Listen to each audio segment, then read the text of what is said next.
నమస్కారం ప్రజలారా, నేను మీ తల్వార్ తాతను.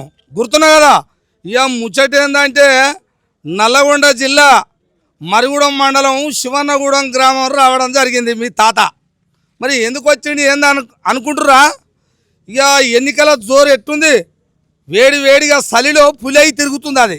ఓ వింటురా, అది కథ. అయితే ఈ శివన్నగూడెంలో మరి నాకు తెలిసిన వ్యవహారంలో మనవడు మరి చిన్నగా రాజకీయాలకు వచ్చి గ్రామ అభివృద్ధి కోసం నేను అడుగులేస్తా అని వచ్చిండని నా కంట పడ్డది, నా చెవుల పడ్డది. మరి వచ్చినా ఏం చేస్తావు, ఏమైనా చేసినావా, చెయ్యలేదా, కొన్ని ఆ మాటలలో అడిగి తెలుసుకుందామని వచ్చిన. మీరు చూస్తూనే ఉండాలి, అతన్నే అడిగి తెలుసుకుంటా. అయ్యా నమస్కారం అయ్యా. నేను బాగానే ఉన్నాను ఆయన, మీరు అందరు బాగురుగా? సంతోషం. అంతే. ఏంది మరి, ఏదో గ్రామ సర్పంచ్ ఎలక్షన్లు అయితే వచ్చినాయి. మరి నేను కూడా గ్రామ సర్పంచ్ అని పోటీ చేస్తా ఉంటా అని వచ్చారట. మరి గ్రామ సర్పంచ్ అంటే వ్యవహారం పెద్దది. అది అంటే ఊరు వ్యవహారం ఉంటుంది, మంచి ఉంటుంది, చెడు ఉంటుంది, పనులు ఉంటాయి. అవన్నీ మరి అవన్నీ చేయగలవా, ఏమన్నా చేసినవా? కొంచెం ఉంటాయి వ్యవహారం. మరి నీకేమన్నా చేస్తే ఏమన్నా రెండు మాటలల్లా ఏం చేయబోతావు, ఏం చేసినావు అనేది ఏమన్నా ఉంటే చెప్పు. నేను ముఖ్యంగా సమస్త తెలంగాణ ప్రజలందరికీ చెప్తున్నా, అలానే శివన్నగూడ ప్రజలకు కూడా చెప్తున్నా. నేను సర్పంచ్గా పోటీ చేస్తానని ఈ గ్రామానికి సర్వీస్ చేయలే. నియర్లీ 60-70 లక్షలు మా ఊరికి డొనేట్ చేసిన. ఏం చేసిన అంటే, నేను మా ఊళ్ళో ఫస్ట్గా నేను చేసింది ఒక బొడ్రాయి పండుగ మా ఊళ్ళో ఒకటేసారి చేసి పెట్టారు. మా మిత్రులు చాలా మంది నా దగ్గర అన్న మన ఊళ్ళో ఓడోడు ఆడు వీడు చనిపోతుర్రు, మనం ఇంకోసారి చేయాలి అంటే రెండోసారి కూడా నేను బొడ్రాయి పండుగ చేసిన 10 లక్షలు పెట్టుకొని. తర్వాత ఎవరైనా గిట్టనే చనిపోతే మనకు దేవుడు మంచిగా అనుగ్రహిస్తుండు కాబట్టి, ఎవరైనా గిట్టనే, నేను కాంగ్రెస్ పార్టీలో ఉన్నా కాబట్టి, మా ఎమ్మెల్యే రాజగోపాల్ రెడ్డి ఉన్నా కాబట్టి, ఊళ్ళో ఎవరన్నా ఇటనే ఏమైనా ఆపతుంటే వాళ్ళకి వచ్చి కలవటం, 10-20 సాయం చేయటం. రెండోటి కూడా నేను చెప్తా ఉన్నా, ప్రతి గ్రామంలో ఈ సంక్రాంతి ఊళ్ళోకి వచ్చే వరకు అన్ని గ్రామాలలో ముగ్గుల పోటీలు ఉంటాయి. శివన్నగూడెంలో ఎందుకు ఉండవు ముగ్గుల పోటీలు అని ముగ్గుల పోటీలు కంటిన్యూషన్ చేసిన. ఆ సంక్రాంతి రాగానే అమ్మ గిరిసారి వస్తాడు, ఎట్లనైనా ముగ్గుల పోటీ పెడతానని ఆడోళ్ళకి అమితమైన ఉత్సాహం. వినవా, వేరే ఊళ్ళల్లో జరిగినాయి మన ఊళ్ళో ఎందుకు జరగద్దు మెయిన్ అని దాన్ని కంటిన్యూషన్గా చేయాలనే ఉద్దేశంతో దాన్ని ఒక మంచి రోల్ మోడల్గా గ్రామ పంచాయతీ చేయాలనుకున్నా. నేను ఇంత సర్వీస్ చేసినా నేను గ్రామ పంచాయతీగా సర్పంచ్ చేసిన అర్హత లేదు ఇన్ని రోజుల వరకు. ఎందుకంటే నాకు 3 వీళ్ళ నిబంధన ఉంది కాబట్టి నాకు సర్పంచ్ చేసే అర్హత కూడా లేదు. ఇప్పుడు ఏంటంటే గవర్నమెంట్ తీసేసింది కాబట్టి నేనేందంటే ఈసారి డెఫినెట్గా నేనే చేయాలి. గవర్నమెంట్ నుంచి వచ్చే పైసలతోని ఇంకా నా ఏమన్నా కొంచెం ఫైనాన్స్గా నేను పెద్ద వాళ్ళతో మంచి వాళ్ళతో టచ్లో ఉన్నా, మా ఎమ్మెల్యేతో టచ్లో ఉన్నా, కోండ్ర వెంకరెడ్డితో టచ్లో ఉన్నా. ఇంకేమైనా మన ఊరికి కావాల్సి ఉంటే, ఇంకా ముసలి వాళ్ళు అయినా ఇంకేదన్నా హెల్ప్ ఉంటే ఇంకా జర ఎక్కువ అవుతుంది కదా. రోజు మనం ఫోన్లో అందరితో మంచిగా టచ్ ఉన్నప్పుడు, సార్ మా ఊళ్ళో ఇది చాలా సీరియస్ మ్యాటర్ ఉంది, ఈ డ్రైనేజీలు ఉన్నాయి, పిల్లలు వస్తావు ఇదంతా అని చెప్తే వెంబడే గ్రామానికి ఇంకా మంచి అవుతుంది అనే ఉద్దేశంతో నేను సర్పంచ్కి వచ్చాను తప్ప ఈ సర్పంచ్ నేనేదో నా సొంత ఆల్రెడీ ఒకటి గుర్తుపెట్టుకో, గ్రామంలో ఎలాంటిది కూడా అవకాశం లేనిది ఇంత నేను ప్రజలకు డబ్బులతో కానీ వీళ్ళందరూ అడగండి ఇప్పుడు ఈ ఉండోళ్ళని. నేను ఇలా ఒక్కటి తప్పు మాట్లాడినా నేను ఈ సర్పంచ్ పదవికి అనర్హుని. ఇంకోటి గ్రామంలో నిన్న మనం ఒకటి వాలీబాల్ మ్యాచ్ పెట్టాం. ఇంకా శివన్నగూడెంది రేపు పెద్ద ప్రాజెక్ట్ అయింది, మన ఊరు మంచిగా డెవలప్ చేద్దామని రాష్ట్ర స్థాయిలో వాలీబాల్ పోటీలు, కబడ్డీ పోటీలు పెట్టాలని ప్లాన్ చేస్తున్నాం. అయితే ఈ లోపలే ఈ ఎలక్షన్స్ వచ్చినాయి. ఇప్పుడు ఎట్లుందంటే రియల్గా మా ఊరు రియల్గా చెప్తా ఉన్నా, ప్రతి ఒక్కరు ఆలోచన చేయండి. ఈ ఎలక్షన్లు రాగానే వీని వానికి చెప్ప వాని ఎట్టమే కూడా దిగలరా, లేకపోతే ఇక మనం సంపాదించలేం. విన్నావా? అట్లనే అని ఏం చేసిరంటే పాపం 4,15,000 రూపాయలు ఇచ్చి దొంగ సంతకాలు పెట్టి భూములు మొత్తం సహా చేశారు. ప్రతి ఒక్కరు తెలుసు కానీ ఎవ్వడు నిలదీసి అడిగేటోళ్ళు లేడు. ఇవాళ మా ఊళ్ళో శివన్నగూడెంలో 1 కోటి రూపాయలు అయింది ఎకరం. ఇక దెమ్మని కోటి రూపాయలు. ఇప్పుడు ఇంకొకటి, రోజు నేను నడచడం పోయి మేము ఇంత కలువడు దాగి పొద్దు కథలు ఇంత కోని పట్టుకొని వచ్చి తినేవాళ్ళం. ఎవడూ లేడు, నామరూపాలు లేకుండా పోయారు. ఎలక్షన్లు రాగానే వీళ్ళంగానా వాళ్ళంగానా ఆ ఊళ్ళో ఉండనా వాని కాలు పట్టుకోను, వాని చేతులు పట్టుకోను, ఏదో ఒకటి చేసి ఊరిని మళ్ళీ నాశనం చేద్దామని ప్లాన్. ఇక ఇది దీనికి అంతటికి ఈ ఎలక్షన్లే శివన్నగూడెం ప్రజల ఎలక్షన్లే. అట్లనే తెలంగాణలో ఉన్న ప్రజలు మొత్తం దీన్ని ఎవడైతే గ్రామానికి నిజంగా సేవ చేస్తాడో వానికే వేయాలి ఓటు. అటు ఏ పాట అన్నా కానీ ఇంకా నేను 5 ఏళ్ళు అయినాక ఇంకా ఈ 5 ఏళ్ళు అయినాక ఈ 5 ఏళ్ళు సర్పంచ్ గిరి అయినాక సర్పంచ్ చేయాలంటే కూడా వానికి ఉత్సాహపడాలి. పోయినోడు ఇవన్నీ చేసిండు బోసిడీకే నువ్వు ఎందుకు చేయవు అనే స్టేజ్కి రావాలని నేను గ్రామ ప్రజలు అనుకున్నా. మనూళ్ళో ఈ శివనగూడలో అంత మంది ఏంటంటే ఒక తెలివివంతులు అందరూ ఉన్నారు, కానీ లంగ తెలివి చెప్పటం ఎక్కువయ్యారు. ఈ బద్మాషి తెలివి లంగ తెలివి చెప్పి ఊరిని నాశనం చేస్తున్నారు. కావున గ్రామ ప్రజలు ఈసారి డెఫినెట్గా నాకు ఓటేరి ఏం చేయాలనో శివనగూడాన్ని అది చేసి నేను ఊకుంటా తప్ప నేను ఉట్టిగా ఊకునేటోని గాను ఏమైనా నేను చేసి చూపించడోని ఇదివరకు. అంతేగాని నేను నాకు ఈ సర్పంచ్ ఏదో కావాలి, నేనే ఏదో దీనికి ఏదో ఉద్ధరిద్దాం, లేకపోతే ఈ తీసుకపోయి ఇస్తాంబుల్ చేస్తా, అమెరికా చేస్తా, శివనగూడెం కాదు. ఈడ కావాల్సింది ఏముంది, డ్రైనేజీలు వేయాలి. డ్రైనేజ్ వేయాలంటే 100 కోట్లు అవుతాయా? ఏమన్నా మన జోలు నుంచి పెడుతున్నావా? గవర్నమెంట్ అంటే తెచ్చినాయి టీఆర్ఎస్ వాళ్ళు 3 ఏళ్ల కింద వచ్చిందే 30 లక్షలు. 30 లక్షలు వచ్చినాయి, వాడు పోయలే ఇంకొని పోయనేరే. ఎంత కిరాతకం చూడుది. అది పోయేటుంటే నేను మన ఎలక్షన్ల ముందు పోయి ఈడ కొబ్బరికాయ కొట్టి చూపించాను, నీ అమ్మ ఓడాన బతకని అని. 40 లక్షల రూపాయలు సీసీ రోడ్లు పోసినా నేను చెప్పేది బిల్లు రాని ఇంతవరకు బిల్లే సబ్మిట్ చేయలేదు. నేను పోసిన రోడ్లు చూడు, టీఆర్ఎస్ వాళ్ళు పోసిన రోడ్లు చూడు. నేను ఇదే శాప ఇలా నేను ఏదైనా చెప్తే ఒక్కటే ఇక నేను పోసిన రోడ్లు చూడ్రి, టీఆర్ఎస్ పోసిన రోడ్లు చూడ్రి. ఇక నేను చెప్పేది ఒకటే మాట, మొత్తం మీద ఏది ఏం లేకుండా నువ్వు రోడ్లు పోసినావా? పోసిన అంతే. రేపు కూడా నేను ఏం చేస్తాను అంటే అది ఎప్పుడైనా రాని బిల్లు మెరీగా కోటర్స్ లేదా నేను చూస్తే ఉన్నోడు ఒక పిల్లగాడు ఆగమై చనిపోతే వాడి సంపాదన సగన కదా ఏం చేసుకొని చెప్పు. ఆ మోరీలు మొత్తం డ్రైనేజ్ చేయాలి, మీ దగ్గర సీసీ రోడ్లు పోయాలి, పోసి దానికి మొత్తం ఊళ్ళో కనీసం మురికి లేకుండా దోమ లేకుండా ఉంటే వాడు ఏదైనా కష్టం చేసుకొని బతాడు.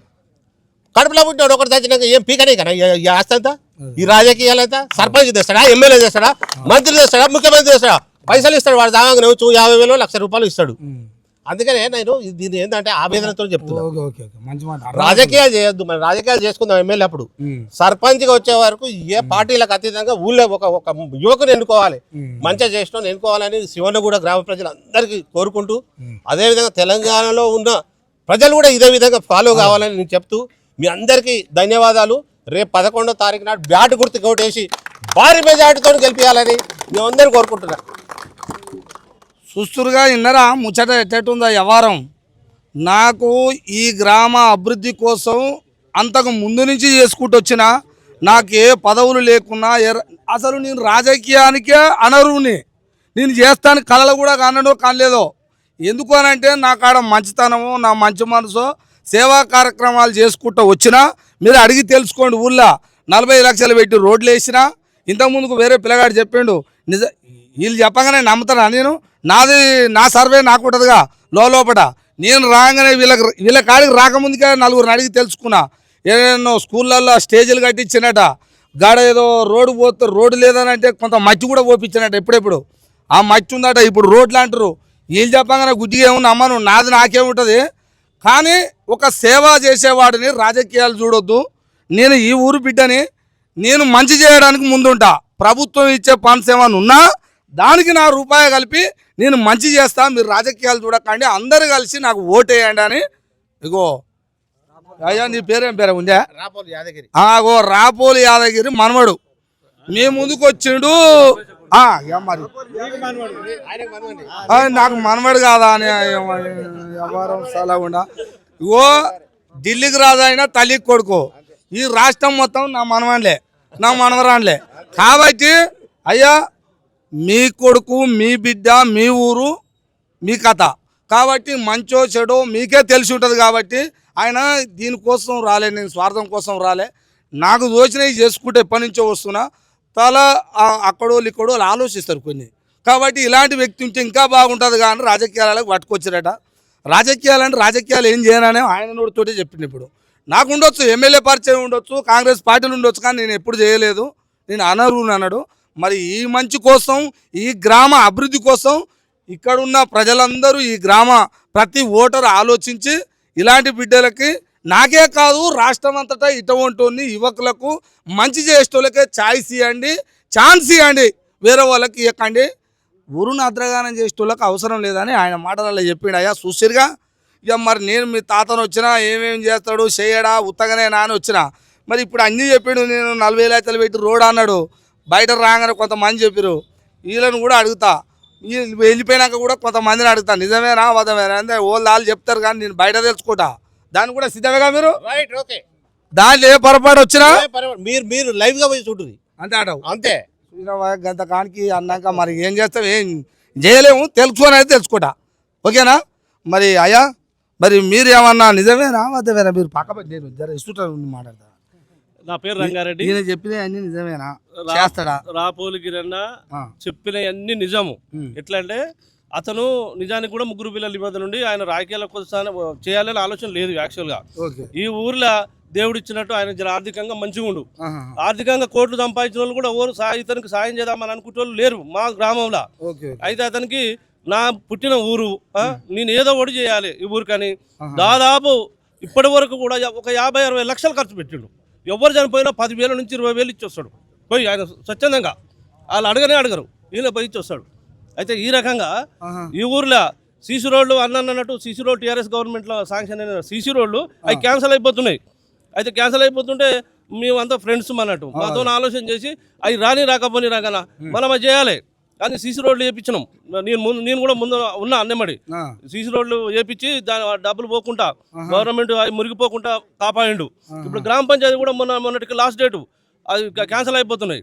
అది క్యాన్సిల్ అయిపోతుంది, ఆ ఫండ్ వచ్చింది 20 లక్షలు క్యాన్సిల్ అయిపోతుంది అని సొంతంగా ఆయన అది ఏమన్నా కానీ అది రాకపోయినా స్టార్ట్ చేయించండు. గ్రామ పంచాయతీ కూడా కొత్త కూలగొట్టి స్టార్ట్ చేయించండు.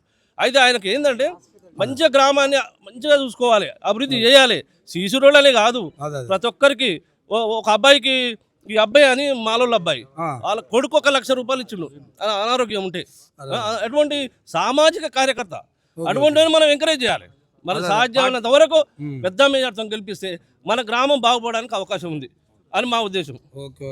ఎవరికి ఆపత వచ్చినా కూడా ఆయన ఆదుకుంటాడు. ఏ ఇబ్బంది ఉన్నా కూడా ఈ ఊరిని తీర్చిదిద్దిన దాకా పార్టీ చూస్తారా? పార్టీ మీద సంబంధం లేదు. నా ఊరును నేను బాగుపరచుకోవాలి. ఎవరన్నా కానీ ఎవరేమన్నా కానీ నా ఊర్లో కాలుకు పడినట్టు చేసిన దాకా నేను ఈ ఊర్లోకి వెళ్ళిపోను. నేను ఈ పుట్టి పెట్టిన ఊరు కాబట్టి నేను కంపల్సరీ ఈ ఊరును చేయగలుగుతాడు. ఎంతవరకైనా ఆయనకు అడ్డు ఎవరు చేయలేరు. ఏ గవర్నమెంట్ కూడా ఏం చేయలేదు. ఆయన సొంత శక్తితో ఆయన చేయగలుగుతాడు. సొంత కష్టపడి ఆయన సంపాదనతోటి ఆయన రెక్కల కష్టం పెట్టి ఆయన ఈ ఊరును తీర్చిదిద్దాడని నా యొక్క మనవి. రాపోలిగిరి గారు స్వచ్ఛందంగా ఒడ్రాయి పండుగ కానీ సీసీ రోడ్లు కానీ గుట్ట మీద సీసీ రోడ్డు కానీ ఆయన మాకు వేసిండు. ఆయనకు ఒక అవకాశం వచ్చింది కాబట్టి ఇంకో మెయిన్ బీసీపీడే కాబట్టి మాకు ఇష్టం ఉంది. అతన్ని 2000 మీద గెలిపించుకున్నాం కూర్చున్నాం. నేనైతే పార్టీ కాదు, సిపిఐ పార్టీ. నేను మండల పార్టీగా ఉంటా. 2015లో శంకుస్థాపన చేసి టిఆర్ఎస్ గవర్నమెంట్ 4 గ్రామాలు నాశనం చేసింది. మమ్మల్ని నట్టడిగిన ముంచింది టిఆర్ఎస్ గవర్నమెంట్. రిజర్వాయర్ ఇక్కడ దాని వలన వాస్తవికంగా మేము ఇక్కడికి వచ్చినాం. ఈయన ఏ పార్టీ ఏం కాదు. అంతకుముందు ఈయన పిలాని కానించి కూడా నా కళ్ళ ముంగల్నే పెరిగి ఉన్నాడు. వాస్తవికంగా ఇప్పుడు మేము అందరం ఏకమై ఎట్లా ఉందంటే చూస్తున్నాం. ఒక్కొక్కటి నేను పాటుకుంటా చేస్తాను. 3 పిల్లలు ఉన్న వాస్తవమే అలా అయిపోయింది. ఇప్పుడు గవర్నమెంట్ ఆ 3 పిల్లలు తీసేసి ఈ ఎవరైనా చేయొచ్చు అనే పరిస్థితిలో దిగిండు. అంతవరకు నుంచే ఎప్పటి నుంచో ఊరికి సేవ చేసుకుంటా సచినోనికి బతికినోనికి దవకాళ్ళ పడ్డోనికి అక్కడ తిరుగుకుంటా. మరి ఆయన అదృష్టం ఏందో పరిస్థితి ఏందో మంచిగా సంపాదించుకుంటూ ఈయన కంటే ఎక్కువ సంపాదనస్తులు కుంభములు కర్ణములు ఎవరేం పెట్టలే.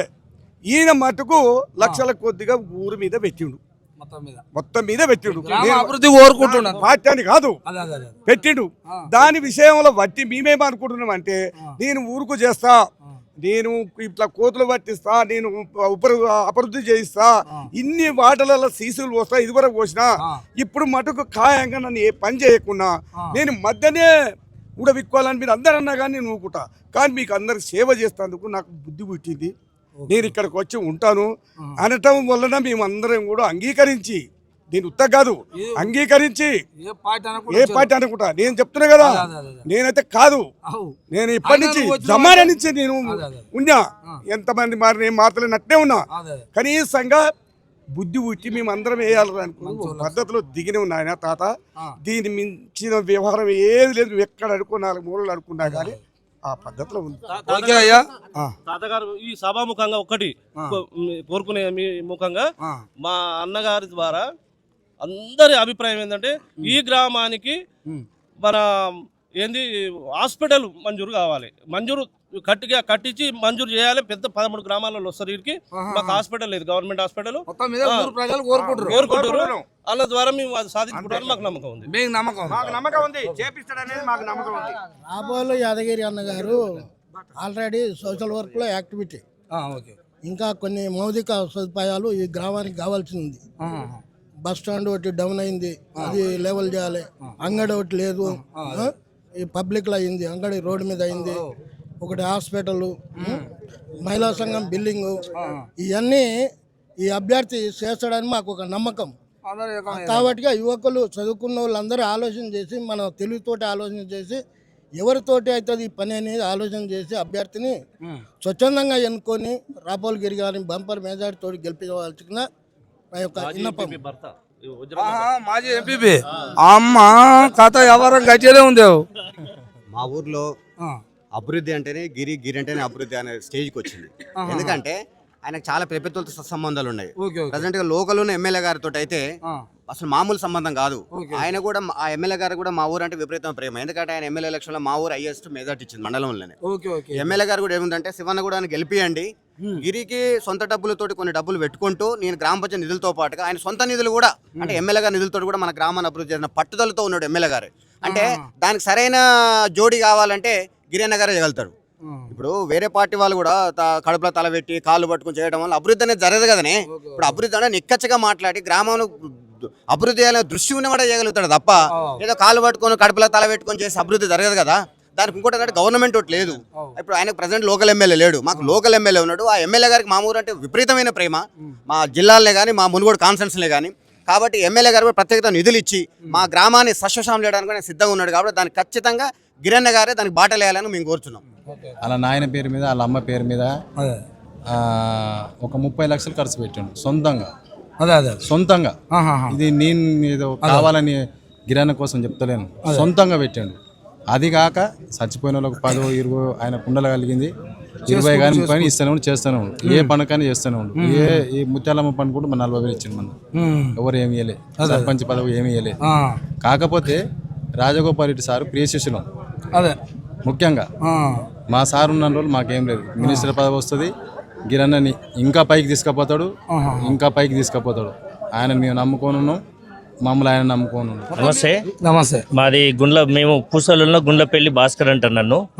సార్ గారు రాపోలు గిరి సార్ గారు మా వదిన పాప మా పరిస్థితి, మా వదిన పరిస్థితి ఏంటంటే వాళ్ళకి ఇల్లు కూడా గతి లేదు, వేరే వాళ్ళ ఇంట్లో ఉంటారు, భూమి లేదు, ఏం లేదు. చనిపోతే తీసేసేందుకు కూడా దిక్కు దివాయలేరు. ఆయనకి ఎలాంటి పరిస్థితి లేకుండా కానీ సార్కి ఇట్లా ఫోన్ చేసినాము. సార్ ఫోన్ చేయగానే ఫోన్ చేసిన ఒక 15 minutes లా 20,000 రూపాయలు ఇచ్చి పంపించాడు సార్ గారు, రాపోల్ సార్ గారు, రాపోల్ గిరికి సార్ గారు. అలాంటి మంచి వ్యక్తిని మేము పోగొట్టుకోలేము. గ్రామం అభివృద్ధి కావాలంటే సార్ గారికి బంపర్ మెజార్టీ చేసి గెలిపిస్తామని కోరుతున్నాం. ఇంకా మీరు యువత నమస్తే తాత, నా పేరు ఉరుపాక మహేందరు, మా శివనగూడెం. అది ఏం లేదు తాత, నువ్వు ఒక్క ఫోన్ చేసి చాలు, ఆపదాని ఉంటే చాలు, ఎమ్మటే 5 నిమిషాలలో దానికి రిప్లై వస్తుంది. ఆయన సంబంధిత మనుషులను ఎమ్మటే పంపిస్తూనే ఉంటాడు, సాల్వ్ అయితేనే ఉంటది. ఆయన లేకుండా పంపిస్తాడా, ఆయన వస్తాడా? ఆయన వస్తాడు తాత, వస్తాడు. కానీ ఇప్పుడు నైట్ 9-10 అయింది తాత, ఆ టైం ఎవరు వస్తారు చెప్పు? ఫోన్ చేస్తాం, ఫోన్ చేసినాం ఆపుతుందని ఫోన్ చేసినాం అనుకో, ఆ సరౌండింగ్ ఆ పర్సన్ దగ్గర ఉన్న మనిషి ఉంటాడుగా, ఆ మనోడు వస్తాడు, పలానా శంకర్ వస్తాడు, జగత్ రెడ్డి వస్తాడు, పోయి ఆ జగత్ రెడ్డి శంకర్ కాడ ఆపుతుందంట, పోయి చూసిరాపో అని ఎమ్మటే పంపిస్తాడు, స్పందిస్తాడు ఎమ్మటే. ఇంకోటి కరోనా టైంన వాళ్ళు బీహార్ నుంచి వలస కూలీలు వచ్చారు తాత ఇక్కడ ఇక్కడికి వచ్చిర్రు. వాళ్ళకు దరిద్రమో పుణ్యమో పాపమో వాళ్ళకు 3గురికి కరోనా వచ్చింది. వాళ్ళు ఈ నుంచి పోవడానికి ట్రాన్స్పోర్టేషన్ డబ్బులు లేవు వాళ్ళ రాష్ట్రానికి పోనీకి. 20,000 రూపాయలు ఇచ్చి వాళ్ళని ఈ నుంచి ఎమ్మటే పంపించేసిండు రాపోల్ యాదగిరి సార్. మరి మొత్తం మీద ఆయన అందరు నోర్లాలు ఉండు, అందరు మైండ్ లో ఉండు. కబడ్డీ పోటీలు తాత, మొన్న మా ఊళ్ళో మా ఊళ్ళో పొరగాళ్ళ కబడ్డీ ఆడరాదు, కానీ అప్పటికప్పుడు నేర్చుకొని మేము ఆడాలి పట్టుదలతో చేసుకోవాలని 2nd ప్రైజ్ తెచ్చిరు మా వాళ్ళు కబడ్డీ పోటీలు పెడితే. మొత్తం మీద ట్రైనింగ్ ఇప్పించాడు. మంచి మా ఊరు ఇక యూత్ కూడా ఈ ఊరు ఎగబడి చెప్తురయ్యా ఒక్కొక్కరు సరిపోదు ఇప్పుడు ఈడ. కాబట్టి మరి ఎట్టడే చేస్తారో అందరు సపోర్ట్ చేయాలి. తాత మా ఇంటి ముందు సెల్లగూడెం బర్లమడు అని కూడా అన్నాడు మా ఊరు చెరువు పేరు. అట్లనే ఎప్పుడు నీళ్ళని పోయేది, ఏదో డ్రైనేజ్ పడ్డది. ఇక ఆ డ్రైనేజ్ పడ్డా కూడా డ్రైనేజ్ పైపులు కలుపుకోకుండా నీళ్ళని పోయినాయి. ఇట్లా కాదు అట్లా కాదు మరి ఇట్లా ఉంది ఈ సంగతి అని గవర్నమెంట్ రాగానే పోయి అడిగిన నేను. పోయి అడిగితే ఇక మరి ఆ బిల్ అయితే ఇంకా 2 ఏళ్ళు అవుతుంది, ఏడాది అవుతుంది రోడ్డు కోసి, ఇంకా బిల్లు ఇంకా రాలేదంట. మొన్న ఏమైంది సార్ బిల్ వచ్చిందా సార్ అంటే ఏడొచ్చింది రా, బడ్జెట్ వెళ్ళండి గవర్నమెంట్ సెంట్రల్ గవర్నమెంట్ రావాలరా, వచ్చినాడు తీసుకుందాం తీరా, ఏం మళ్ళీ ఏనో ఒక పోదాం తీరా. ఇప్పుడు ఎంత రోడ్డు వేసిరా? రోడ్డు వేసింది తాత మొత్తం అరికాలకు మన్ను అంటకుట శివన్న కూడా అభివృద్ధి చేయాలని ముందుకు వస్తుండు. ఇంకో తాత ఇప్పుడు రాపోలు యాదగిరి నేను సంపాదించుకోవాలి, నేను తినాలి అనేది లేదు. ప్రజలు ఆయనకి ఏం పడ్డదంటే గునిగాళ్ళు, గడమలాగూడెం, ఇప్పుడు మన ఆగపల్లి ఇవన్నీ రోడ్లు చూసి ఊళ్ళో ఒక్కొక్క గ్రామంలో ఇంత ముద్దుగా రోడ్లు ఉన్నాయి. నా ఊరు నేను అభివృద్ధి ఇట్లా చేసుకోవాలని రోడ్లు ఒక్కొక్క రోడ్లు ఊళ్ళో పోతే మొన్న వాడ ఎక్కడ చూసినా కానీ మడుగులు ఉన్నాయి.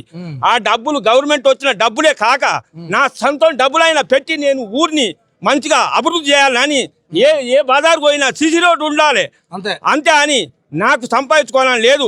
నాకు మస్తు కాస్తుంది, ఒక 15 ఎకరాల భూమి ఉంది, నాకు ఇల్లు ఉంది. ఎవరు తట్టినా గానీ 10,000 కానీ 15,000 కానీ ఇచ్చినా పని తోలుతాడు. అటువంటి రాపోలు యాదగిరిని బంపర్ మెజార్టీతో గెలిపించుకోవాలని మాకు ఉన్న తాత. మంచి మాట అయ్యా. మనస్పాట మహేష్ వాళ్ళ ఫ్రెండ్ అని మాకు నిన్న 25 లక్షలతోటి ఆపరేషన్ చేస్తే చనిపోయినా అని చెప్పాను కదా సార్. ఆ విషయం తెలుసుకొని ఎమ్మట 1,50,000 ఇచ్చాడు హాస్పిటల్. నువ్వు కూడా చూసిన తాత. అయ్యో నేను కూడా వచ్చిపోదాం అనుకున్నాయ్యా. మేము నీడికి వద్దామంటే మీరు ఆల్రెడీ నాకు చెప్పిండు, ఆ పిల్లగాడు చెప్పిండు తాత మీ ఛానల్ ద్వారా కూడా రావాలా మా పిల్లగానికి ఇట్లుందా అన్నారు. కానీ నేను వద్దామని తెల్లారు చేసిన, అతను కూడా అడిగిండు కానీ మీరు లేరు ఈడ. సరే వచ్చినాకనైనా వద్దామంటే తర్వాత మేము వేరే వార్త విన్నాం. మళ్ళీ హాస్పిటల్ పోయి వచ్చినాక కూడా బాబు చనిపోతే కూడా ఇంటికి వచ్చి మళ్ళీ ఒక 10,000 రూపాయలు కూడా ఇచ్చాడు సార్. చాలా సాయం చేసిండు. మొత్తం మీద చూసారు కదా ఆయన. ఇక నేను ఇందాక చెప్పిన ఈ కార్యక్రమాలు కాదు, నేను కార్యక్రమాలు చాలా చేసుకుంటూ డబ్బులు నా దగ్గర ఉండొచ్చు కోట్లగా. ఒక్కొక్క మనిషి లక్ష్యం ఒక్కొక్క తీరు ఉంటుంది, ఒక్కొక్కరు ఆలోచన. సస్తప్పుడు నా ఏమిటి ఏం రావు, ఓ పేరు వస్తుంది అనుకున్న వాళ్ళు 100లో ఒకరే ఉండరు. ఆ ఒక్కడు వీళ్ళందరూ మాటలు వింటే నేను కూడా కొద్దిగా ఆలోచన చేస్తే ఒక ఇట్లా ఉంటాడేమో గిరిలెక్క అని అనిపించింది. ఎందుకు పార్టీలతో సంబంధం లేదు, ఒకళ్ళ ఉన్నా నేను అవి దానికి అంటు పెట్టుకొని లేను. నేను నాకు సేవా కార్యక్రమాలలో ప్రతి గుండెని ఆదుకున్న మనసు నా దగ్గర ఉంది, నేను ఆదుకుంటానే లక్ష్యంతో ముందుకెళ్ళిండు. ఇది ఒకటి సపోర్ట్ అయింది, తోడైంది. మరి మీ గ్రామ ప్రజలందరూ కూడా ఆ రాపోలు గిరి గారిని ఏం చేస్తారో మీ చేతుల్లో ఉంది, చూసుకోండి. చూస్తూనే ఉండండి మీ తలవార్ తాత టీవీ.